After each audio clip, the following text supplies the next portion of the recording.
There's never been any other point in history that men have really had it financially so easy.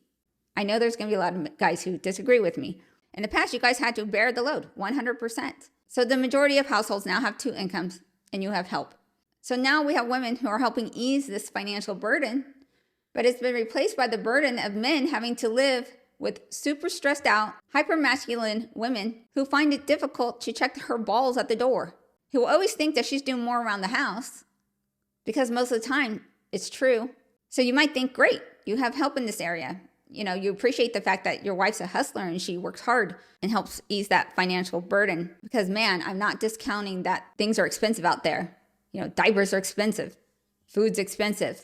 But I believe a full-time working mother is extremely damaging to your marriage because it places so much extra stress upon her, and by extension to you, that you're just going to pay in a different way. And also just don't try to sell me on you have to have 2 incomes to survive. I personally know 3 other law enforcement families out there where they have a fully stay-at-home wife, not a part-time or working from home wife, full stay-at-home wives. 3, just personally. And you guys should know that law enforcement does not pay well at the beginning, not for at least until you get to about a decade in. And they all have made it work. So most people can live on 1 income.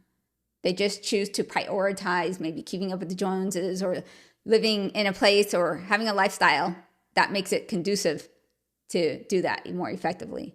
So the fact is that you should want to retire your wife, if that's also a desire that she has. Retiring your wife from the workforce is the ultimate flex for a man.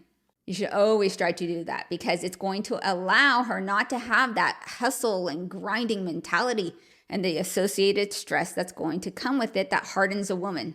But even when presented with the option of not working, many women will not accept that because she will feel financially unsafe because she's not going to feel safe without her own money. So women don't necessarily need to work. She absolutely needs to have skills that she can bounce back, kind of use as an insurance policy if things ever get tough and tight. I quit working as a dental hygienist 11 years ago when my twins were born, but I sure keep that license active.